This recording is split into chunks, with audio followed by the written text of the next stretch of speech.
De manière générale, je pense qu'on a quand même eu à faire quelques avancées par rapport aux droits, surtout aux droits en santé sexuelle et reproductive des adolescents et jeunes au Sénégal. Il y a quand même des avancées puisqu'on a de plus en plus des structures dédiées aux adolescents et jeunes. On a de plus en plus le concept de participation significative des jeunes qui est de plus en plus connu. On a aussi les responsables étatiques qui de plus en plus impliquent les jeunes dans les espaces de prise de décision, mais on a quand même du chemin à faire quand on parle d'accès aux services et à l'information, quand on parle de rendre systématique l'implication des jeunes aux instances de prise de décision, quand on parle de structures décentralisées, parce qu'on a quand même quelques structures, mais qui restent dans la capitale. Donc, quand on va au niveau rural, dans les zones reculées, on a quand même cette problématique de l'accessibilité des services et de l'information par rapport à la santé sexuelle et reproductive. Donc il y a des avancées, mais on a quand même du travail à faire encore, en termes de droits, en termes de textes, de lois, de politique, mais aussi de structures.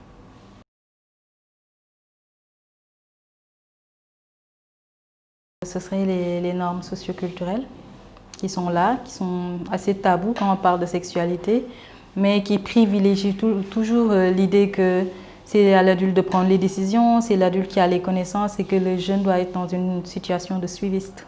Après, on n'a pas de loi, ni de texte, ni rien qui encouragerait ou qui imposerait cette implication des jeunes ou l'accessibilité des services et tout.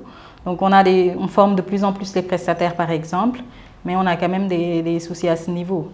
Il serait important que la prise en charge des adolescents et jeunes soit inclue dans les curricula de formation des prestataires. Et après, il serait important d'avoir des lois autour de ça. Donc les lois constituent un deuxième obstacle.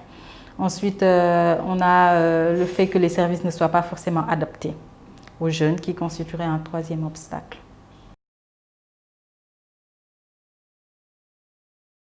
Je commencerai par les commissaires qui sont au niveau de la commission.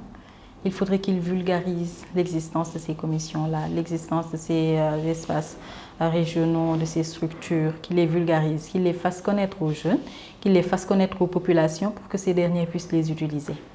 Ensuite, aux jeunes, il faudrait qu'ils s'investissent, qu'ils s'informent, qu'eux aussi qu'ils aillent vers l'information, qu'ils connaissent les textes, les lois, les cadres, les mécanismes, tant au niveau national, régional qu'international. Et seulement de cette façon, ils pourront s'assurer de la redevabilité de l'État, réclamer leurs droits, et puis quand on leur donne l'opportunité de parler, de pouvoir valablement porter la voix de leur père.